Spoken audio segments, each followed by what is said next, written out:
Баршаңызға сәлем. Ашытқысыз пицца жасайтын боламыз. Ең алдымен заттарымызды дайындап аламыз.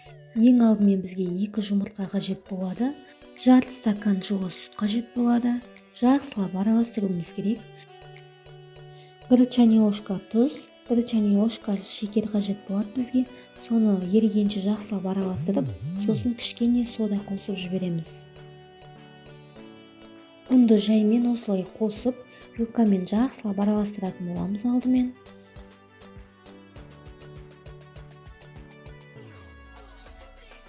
Қамырымыз біріккеннен кейін қолдың көмегімен жақсылап қамыр илейтін боламыз.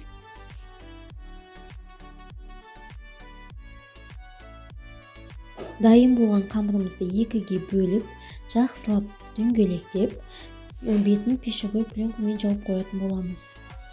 10-15 минут тұруы қажет, оған дейін салмамызды дайындаймыз. Мен Нарленнің колбасасы мен Медет фирмасының моцарелла сырын пайдаландым.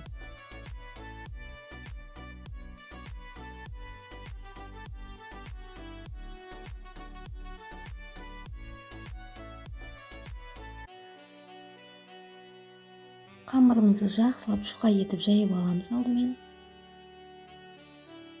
Табамызды майлап, бетіне кішкене ұн себелеп жібереміз, сол кезде жабысып қалмайды.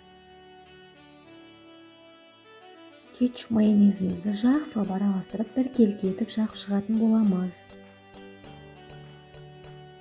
Ең алдымен сырымызды салатын боламыз. Сыры қаншалықты көп болса, соншалықты пиццамыз дәмді болады. Бетіне әдемілеп колбасамызды қойып шығамыз. 180 градуста 15-20 минутта пісіріп аламыз. Мінекей, керемет пиццамыз дайын болды. Оған оливковый масланы жағып шығамыз. Үйіңізде болса егерде, өте керемет болады. Видеоны соңына дейін көргендеріңіз үшін үлкен рахмет. Лайк, комментарияны ұмытпаңыздар.